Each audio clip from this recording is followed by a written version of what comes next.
할렐루야. 오늘 고린도전서 12장 12절에서 13절까지 말씀을 함께 봤습니다. 오늘 지금 읽고 있는 12장, 13장, 14장까지는 이 성령에 대한 성령의 은사에 관한 말씀들을 하고 있습니다. 특별히 오늘 읽은 본문은 성령의 은사를 앞에서 이야기해 놓고 이제 교회를 몸과 지체로 비유하는 말씀을 시작하면서 은사를 어떻게 활용해야 되는지, 은사를 받은 자면 어떻게 그 은사를 행해야 하는지를 이야기하고 있습니다.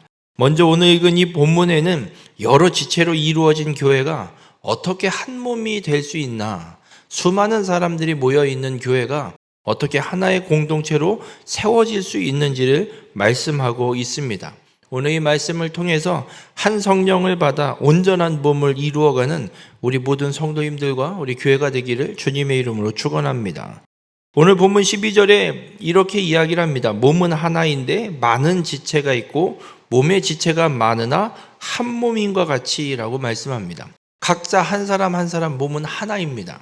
그런데 그 몸을 뜯어보면 손가락, 발가락, 팔, 눈, 코, 입, 머리, 배, 속에는 오장, 육부 수없이 많은 지체들로 이루어져 있습니다. 사람의 뼈만 해도 수백 개가 있습니다. 그렇게 수많은 지체가 한 몸을 이루고 있고 몸 하나가 그 수많은 지체로 이루어져 있음을 이야기합니다. 여러분, 주님의 몸된 교회도 동일하다라고 말씀하고 있습니다. 그리스도를 머리로 하고 있고 각자 모든 성도들이 각각의 지체들을 구성하고 있어서 그리스도의 머리 대신 그리스도와 연합되어져서 한 몸을 이루고 있는 것이 교회임을 분명하게 말씀하고 있습니다. 여러분, 교회는 다른 것과 연합하는 것이 아니라 머리 대신 그리스도와 연합하는 것임을, 그리스도께 연합한 자들이 모여 있는 것이 교회이고 한 몸 공동체를 이루어가는 것임을 말씀하고 있습니다. 그래서 이렇게 다양한 지체들이 모여서 서로 돕고 협력하여서 머리 대신 그리스도와 함께 연합하여 한 몸을 이루어가는, 그리스도의 뜻을 온전히 이루어가는 것이 좋은 공동체, 좋은 교회가 되는 것임을 오늘 말씀하고 있습니다. 그렇게 고린도 교회에도 수많은 지체들이 모여 있습니다. 고린도 교회에 모여 있는 지체들의 모습이 어떠하냐면 유대인이나 헬라인이나 종이나 자유인이나 있음을 말씀하고 있습니다. 고린도 교회 성도들의 구성을 보면 이렇습니다. 유대인 혹은 헬라인, 아니면 종, 자유인, 이렇게 분류할 수 있습니다. 헬라인은 다시 이야기하면 유대인을 제외한 이방인이라고 보시면 됩니다. 그래서 유대인과 이방인, 노예와 주인, 이렇게 성도들이 모여 있는 게 고린도 교회입니다. 그런데 이들의 관계는 절대 하나가 될 수 없는 그런 관계입니다. 유대인과 이방인을 살펴보면 유대인에겐 선민사상이 있습니다. 하나님의 부름받은 민족으로서 하나님의 말씀을 지키고 하나님의 백성으로 메시아가 이 땅에 오는 데 있어서 그 혈통을 지켜가는 하나님께 선택받은 부름받은 선민사상을 갖고 있기 때문에 다른 이방인들과 통혼하지도 않습니다. 결혼조차도 하지 않습니다. 그런데 어떻게 유대인과 이방인이 연합해서 하나가 될 수 있을까? 불가능한 일입니다. 불가능을 떠나 절대 안 되는 일입니다. 또 종과 자유인, 이 자유인은 주인 계급을 이야기하고 있고 종은 노예를 이야기합니다. 여러분, 노예와 주인이 하나가 될 수 없습니다. 물론 한 집에서 같이 먹고 살 수도 있지만 아무리 해도 노예가 주인이 될 수 없습니다. 평생 노예라는 꼬리표를 달고 살아가는 것이 노예입니다. 그런데 어떻게 노예와 주인이 하나가 될 수 있겠습니까? 절대 불가능한 일임을 우리는 보게 됩니다. 그래서 고린도 교회에 모여있는 사람들, 성도들은 어떤 사람들이냐? 절대 하나가 될 수 없는 그런 수많은 사람들이 지금 모여 있는 겁니다. 그런데 문제는 이들이 어떻게 교회로 하나의 공동체를 이룰 수 있냐는 겁니다. 절대 하나가 될 수 없는 관계에 있는 유대인과 이방인, 노예와 주인이 어떻게 한 몸을 이루는 믿음의 공동체로 고린도 교회로 모여 있을 수 있냐라는 겁니다. 그 이유를 13절에 이렇게 설명을 합니다. 다 한 성령으로 세례를 받아 한 몸이 되었고 또 다 한 성령을 마시게 하셨느니라 라고 말씀합니다. 여러분, 한 성령으로 세례를 받았다라는 말과 그 뒤에 나오는 한 성령을 마시게 하셨느니라라는 말씀은 같은 의미라고 보시면 됩니다. 성령 세례를 받았다는 이야기입니다. 절대 하나가 될 수 없는 이 사람들에게 동일한 한 성령이 이들에게 임하여서 이들이 한 몸 공동체인 교회, 고린도 교회를 이룰 수 있음을 이야기하고 있습니다. 어떻게 성령께서 절대 하나가 될 수 없는 이들을 하나로 묶을 수 있나? 하나의 공동체를 이루게 될 수 있나? 에베소서 2장 11절부터 끝절까지 보면 이렇게 하나가 되는 과정에 대한 말씀을 하고 있습니다. 예수 그리스도를 믿기 전에는 우리 모두 다 예수님의 이 율법, 하나님의 율법 밖에 있는, 우리를 구원하신다는 하나님의 구원 계획, 이 복음을 전혀 알지도 못하는 밖에 있는 외인들이었습니다.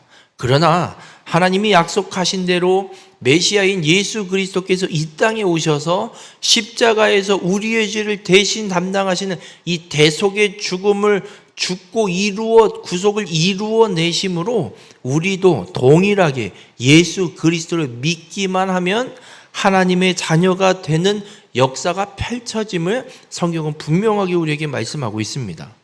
그러면 그렇게 외인이었던 우리가 예수 그리스도를 믿어 하나님의 자녀가 되었다는 증거가 그럼 무엇이냐? 그 증거가 바로 성령이 우리에게 임한다는 겁니다.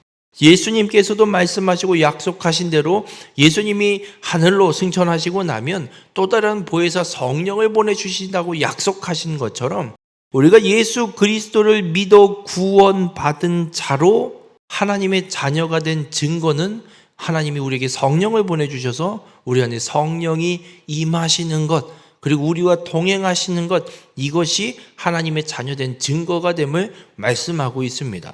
이렇게 하나님의 증거로, 우리가 하나님의 자녀가 된 증거로 성령이 우리에게 임하는 걸 보게 될 때, 그럼 성령이 임한 사람들을 보게 되면 그 사람은 하나님의 자녀임을 깨닫게 되는 겁니다.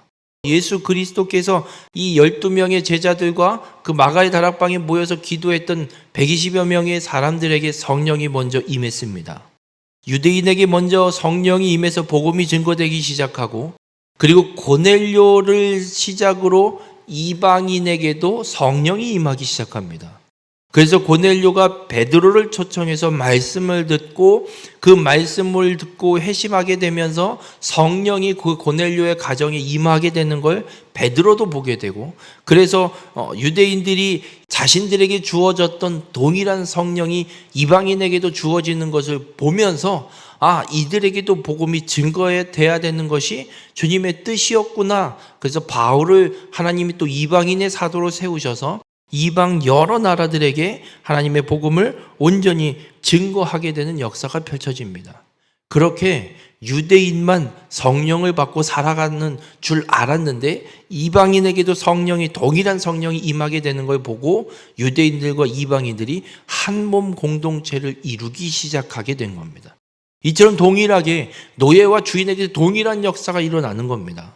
주인 계급들이 예수를 먼저 믿기 시작했든 노예들이 먼저 믿기 시작했든 성령이 동일하게 주인이든 종이든 동일하게 임하는 걸 보면서 서로 이 주인이 됐든 노예가 됐든 신분의 계급과 상관없이 우리에게 성령이 임한 것을 볼 때 동일한 하나님의 자녀가 된 우리가 된 것이구나라는 걸 깨닫고 이들이 한 몸 공동체를 이룰 수 있게 된 겁니다.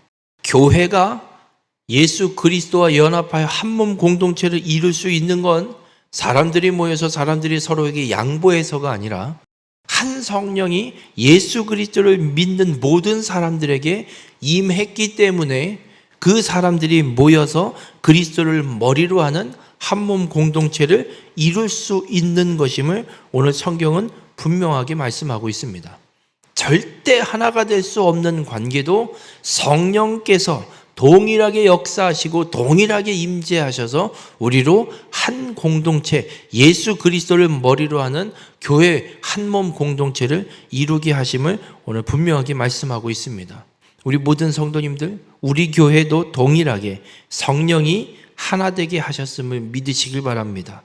우리 교회도 여러 지체들이 모여 있지만 우리가 하나가 될 수 있었던 건 우리의 성격 때문에 우리가 인품이 좋아서가 아니라 동일한 한 성령이 우리에게 임하셨고 그 한 성령께서 우리를 한 교회로 모아놓으시고 사명을 감당케 하심을 믿으시길 바랍니다. 그래서 이렇게 성령이 하나 되게 하신 이 교회를 힘써 지키셔서 하나님의 맡겨주신 이 복음을 땅끝까지 증거하는 이 사명을 온전히 이루어가는 우리 모든 믿음의 성도님들이 되시기를 주님의 이름으로 축원합니다.